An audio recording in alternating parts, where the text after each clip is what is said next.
사도행전 16장 말씀 가지고 밤에 본 환상, 이와 같은 제목으로 함께 말씀에 늘 나누기 원합니다. 함께 따라 하시겠습니까? 밤에 본 환상, 밤에 본 환상.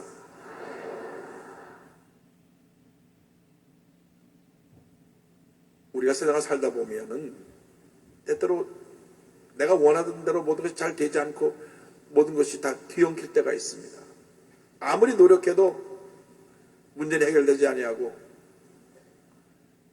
내 마음속에 절망이 깊어갈 때가 있습니다. 성경은 그러한 환경을 가리켜서 밤이라고 표현합니다. 밤. 때때로 우리에게 그러한 절망의 밤이 다가옵니다. 슬픔의 밤이 다가옵니다. 고통의 밤이 다가옵니다.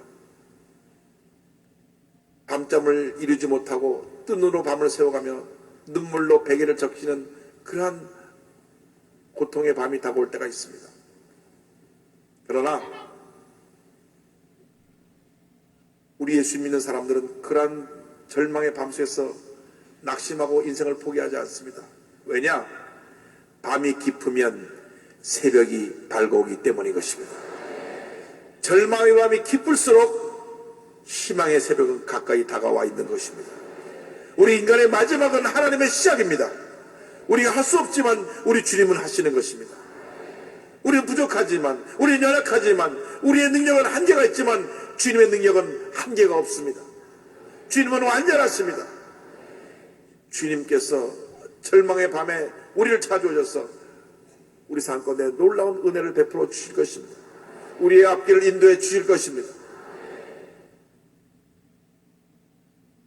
오늘 제가 3시에는 기도원에 올라가서 약 12,000명 넘는 우리 군인들, 우리 젊은 청년들과 함께 찬양 부르며 예배를 드리고 왔습니다. 한국에 희망이 있다. 저 젊은 군인들이 이렇게 며칠씩 기도원에 올라가서 부르짖며 찬양하고 기도하는 그 모습이 바로 한국의 희망이요 축복인 것을 바라보았습니다. 오늘 또 저녁에 와서 대학청년과 함께 연합찬양 예배를 드리면서 많은 전미를 보면서 여기에 우리 한국의 희망이 있다, 여기 우리 교회의 희망이 있다, 저는 그것을 보게 되었습니다. 할렐루야. 우리 주님을 뜨겁게 섬기는 주님의 자녀들이 있는 한, 이 세상이 아무리 칠흑같이 어두운 밤 같은 환경이라고 할지라도 그러나 희망이 있습니다. 주님이 함께 하셔서 희망의 새벽을 열어주실 것입니다. 눈을 들어서 우리 좌우 환경을 바라보면 모든 것이 절망으로 뒤덮여 있습니다. 남과 북이 극한 대립을 하고 있습니다. 전 세계 유일한 분단 국가인 이 대한민국, 허리가 동강난 채로 같은 동족끼리 촛불을 겨누고 있습니다.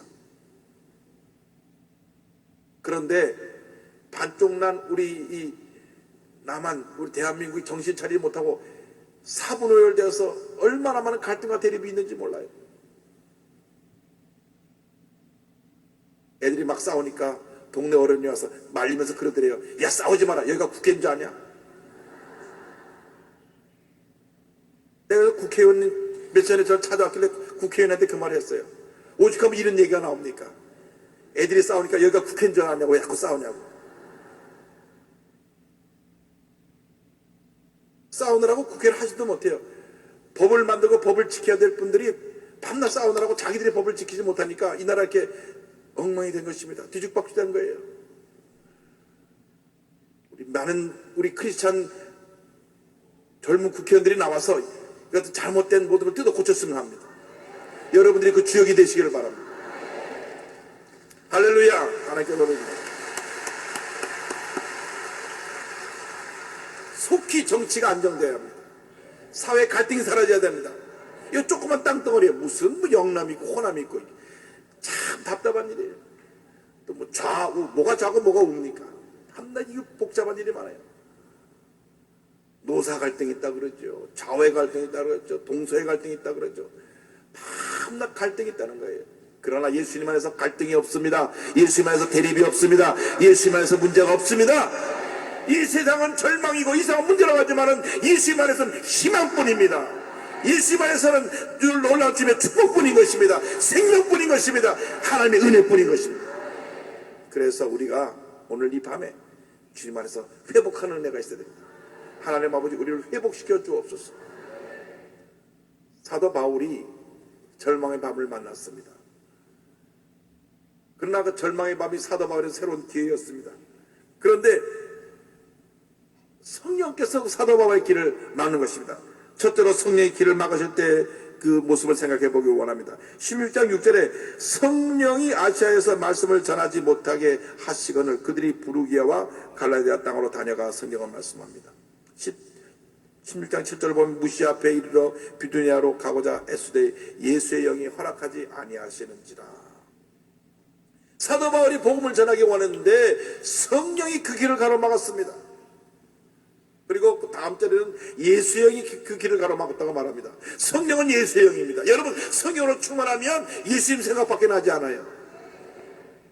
예수님 생각이 나지 않냐고 내 마음에 미움이 있고 원망이 있고 불평이 있으면 아직 우리가 그 순간은 성령으로 충만하지 않은 시간입니다.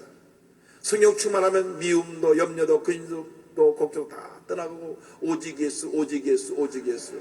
할렐루야. 그러니까 예수의 영이신 성령께서 우리의 마음을 주관해야 돼요. 사도 바울은 굉장히 영적으로 민감한 사람이었습니다. 아시아로 가려고 하는데 성령이 자꾸 막으시는 것입니다. 아시아로 가면 지금으로 하면 터키 지역입니다. 자꾸 막으세요. 사도 바울은 의문이 생겼을 것입니다. 내가 주의 복음을 전하고자 하는데 왜 길을 막으십니까? 오늘 우리 청년이 저한테 글을 올렸어요. 제가 예멘을 가고 싶은데 예멘을 가면 안 됩니까?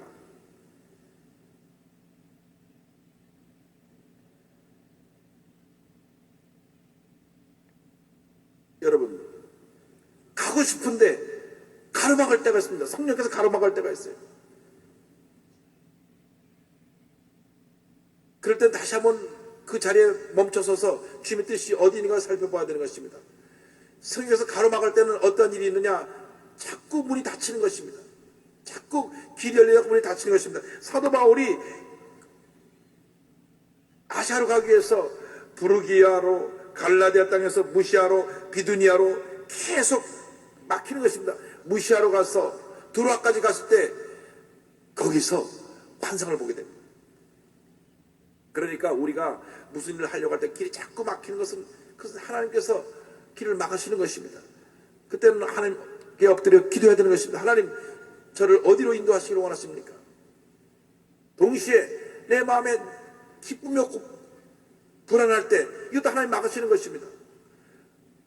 많은 젊은이들이 단기 선교를 갑니다. 그러나 마음에 기쁨이 없이 가는 길은 하나님 기뻐하신 길이 아닙니다. 자꾸 뭐가 망설여지고 마음이 불안하고 걱정이 되는 때는 멈춰서야 되는 것입니다. 가면 안 되는 것입니다. 주님이 막으시는 것입니다. 또 기도하는 사람들이, 믿음의 사람들이 하지 말라 하는 것을 억지로 하면 안 됩니다. 그것도 주님이 믿음의 사람을 통해서 막으시는 것입니다. 오늘 예멘으로 가고 싶은데 하고 한 분 제가 답장을 썼습니다마는 주님 앞에서 거룩한 꿈을 가지고 단기 선교를 갈 때 하나님이 문을 여시는 곳을 가시기 바랍니다. 그래서 중국으로 가도 괜찮을까요? 그렇게 편지 보냈더라고요. 문이 열린 곳으로 가는 것입니다. 문이 닫힌 곳을 억지로 가서는 안 되는 것입니다. 정부에서도 가지 말라고 그러고 모든 것이 가지 말라는데 억지로 가면은 꼭 문제가 생겨나는 것입니다. 여러분들이 무슨 일을 하든지 간에 내 마음에 주님이 주신 기쁨이 있느냐, 이 환경적으로 문이 열려 있느냐, 그리고 기도할 때 마음에 평안함이 있어서 내가 이 길 가면 되겠다 하는 그러한 확신과 자신감이 생겨날 때 그 길을 가시기를 바랍니다.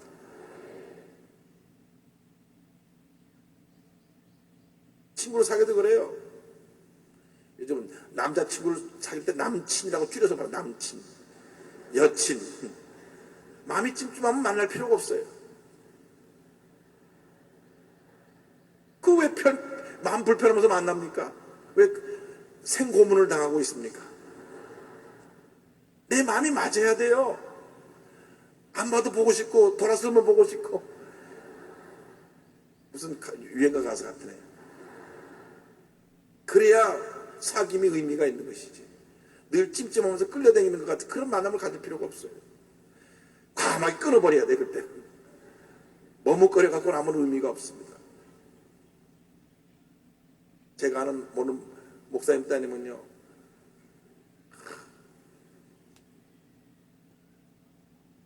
의사인 청년이 자꾸 사귀자고 따라다니는데 몇 번 만나보니까 마음이 기쁨이 하나도 없어요. 믿음이 없으니까. 그래서 과감하게 끊고 나는 믿음 좋은 사람 만나겠다. 할렐루야. 믿음 좋은 사람, 성격 좋은 사람. 할렐루야. 그래야 주님이 함께 하시는 것입니다. 성격이 뭐 같은 사람 만나면 절대 고생만 하고 안 돼, 안 돼. 모든 일에 마음에 기쁨이 있고 평안함이 있어야 돼요. 꺼리낌이 있을 때는 절대로 하면 안 됩니다. 어떤 일이든지 간에 꺼리낌이 있을 때는 하면 안 돼요. 그건 주님의 사인입니다. 멈춰서라는 사인이에요. 직장을 택할 때, 내가 사람을 만날 때도, 내가 어떤 결정과 선택을 할 때도 내 마음에 꺼리낌이 있고 망설임이 있을 때는 주님의 사인이 안 돼요. 주님께서 스탑, 멈춰서라 하는 것입니다. 사도 바울이 멈춰 쓴 것입니다.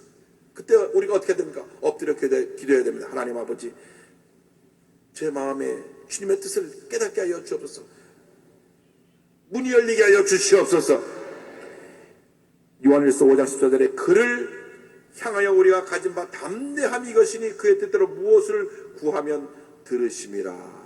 할렐루야. 누가 이렇게 묻습니다. 근데 하나님 뜻을 우리가 어떻게 알 수 있습니까? 하나님 뜻을 우리가 어떻게 알 수 있습니까? 일반적인 하나님의 뜻은 주의 말씀을 비춰서 하나님의 뜻을 알 수가 있습니다. 하나님의 말씀의 가르침과 위배되는 것은 하나님의 뜻이 아닙니다. 어쨌든 간에 이 말씀대로 살아가는 것이 하나님의 뜻입니다.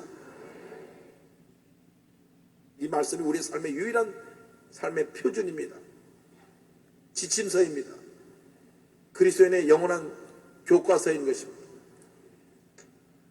잠언서 16장 20절에 삶과 말씀에 주의하는 자는 좋은 것을 얻나니 야훼를 의지하는 자는 복이 있느니라. 말씀을 붙잡고 그 다음에 어떻게 하냐? 둘째로 기도해야 되는 것입니다. 부르짖고 또 부르짖고 또 부르짖어야 되는 것입니다. 언제까지? 응답이 올 때까지. 다니엘 같은 기도 용사도 21일간을 기도했어요. 그래서 다니엘 기도라는 말이 나왔습니다. 21일간 3조가 가득 기도해서 응답을 받았어요. 한 5분 기도해보고 응답이 오면 이거 아닌가 보다. 그렇게 되면 안 돼요. 성격도 급하지. 그렇게 돼서는 안 됩니다. 끈질기게 기도해야 되는 것입니다. 시편 40편 1절에 내가 야훼를 기다리고 기다렸더니 귀를 기울이사 나의 부르짖음을 들으셨도다. 부르짖고 또 부르짖고 부르짖더니 주님이 나의 기도를 들으셨도다. 할렐루야. 그 다음에 우리가 기도하고 난 다음에 겸손히 주님의 때를 기다려야 됩니다.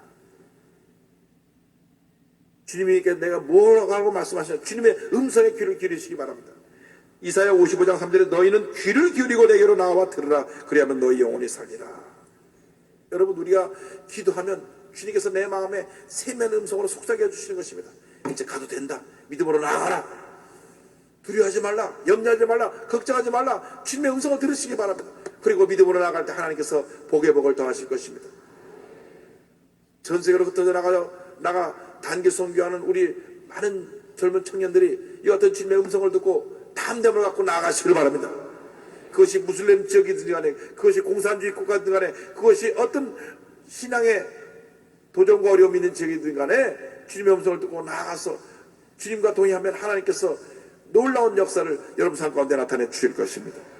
주님 앞에 순종하면 주님이 일을 하시는 것입니다. 주님이 놀라운 역사를 우리 삶 가운데 나타내 주시는 것입니다. 테레사 수녀가 캘커타에 고아원을 짓겠다 그랬습니다. 기자들이 몰려와서 인터뷰를 하면서 고아원 지을 돈 준비되어 있습니까? 그랬더니 주머니를 쩍쩍거리 3셀링이 나왔습니다. 우리나라 말하면 100원짜리 3개가 나왔어요. 제가 가진 돈이 이것입니다. 제자들이 와 웃었습니다. 아니 수녀님 지금 농담을 하시는 겁니까? 고안을 지켜다 하시더니 지금 동전 3개를 꺼내놓고 그것이 전부라 하면 무슨 말씀입니까? 그 다음 이와 같은 고백을 했다고 합니다. 나는 이 동전 3개를 할 수 없지만 우리 주님은 이 동전 3개로 모든 것을 이룰 수가 있습니다. 그것이 여러분이 믿고 섬기는 하나님이신 것입니다. 하나님에게는 불가능이 없습니다. 믿음으로 나아가면 주님이 기적을 베풀어 주시는 것입니다.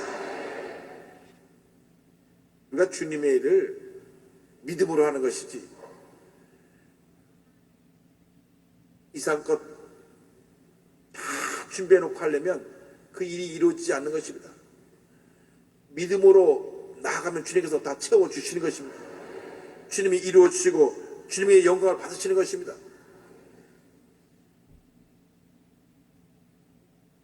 중3 때 눈이 멀어서 저희 교회 천막교라서 늘 기도받던 우리 강영호 소년, 내가 여러 차례 얘기하지만은 조영기 목사님께서 그분을 그때 볼 때, 야 너는 거지 중에 왕초구나. 나도 거지지만 넌 나보다 더하다. 왜? 부모님이 돌아가셔서 고아가 됐죠. 동설들과 누나도 세상을 떠났죠. 앞을 보지 못하죠.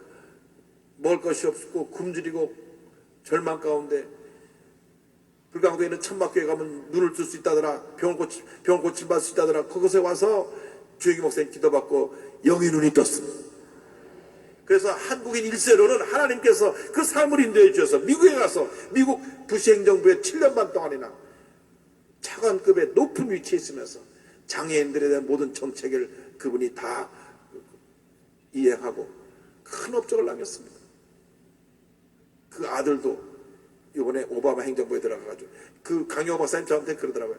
우리 아들은 원래부터 민주당이어서 늘 집에서 나하고 논쟁을 벌였습니다. 나는 공화당 민주당. 밤낮 그 아들은 민주당 편만 들더래요. 공화당은 조금 보수적이고 민주당은 좀 진보적입니다. 참 미국의 민주주의는 잘 돼 있어요.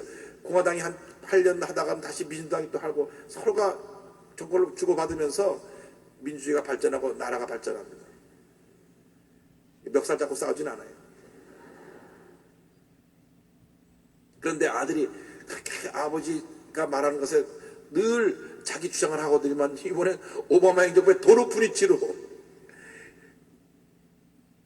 백악관의 그 법률 담당 보좌관으로 들어갔습니다. 여러분, 주님 안에서 거룩한 꿈을 품으면 주님이 일을 하시는 것입니다. 세계 최대 강대국인 그 미국의 한국인 1세가 가서 그 높은 고위직에 들어가고 그 아들이 또 대를 이어가지고 정권이 바뀌었는데 거기 또 더 높은 위치에 들어갔습니다. 자기는 아버지는 난 한 500위 전 공무원 중에 그 정도 위치인데 내 아들은 130위 그 높은 위치에 올라갔다. 성령과 동의하면 이와 같은 일이 일어나는 것입니다. 주님의 기적이 나타나는 것입니다. 여러분 이 세상 살아가는 동안에 늘 엎드려 기도하고 성령님의 음성을 듣고 그 음성을 따라 순종하며 그 길을 건너가시기를 주님의 이름으로 축원합니다. 둘째로 성령이 길을 여실 때를 생각해 보기를 원합니다. 16장 8절과 9절을 다 같이 보겠습니다.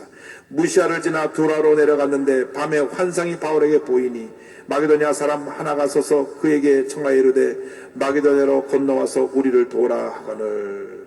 아멘. 두로아까지 내려가갖고 밤에 그는 쓰러져 잠이 들었습니다.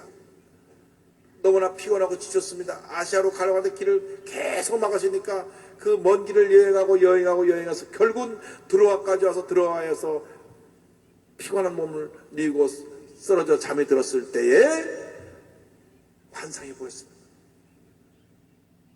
환상이 보이는데 마게도냐 사람이 나타났습니다. 지금 바로 그리스 사람, 유럽 사람입니다. 그리스 사람이 나타나서 와서 우리를 도우시오, 와서 우리를 도우시오. 어떻게 보니까 환상입니다. 주님께서 우리에게 환상을 보여주신 것입니다. 이 사도 바울에게 환상을 보여주신 것입니다.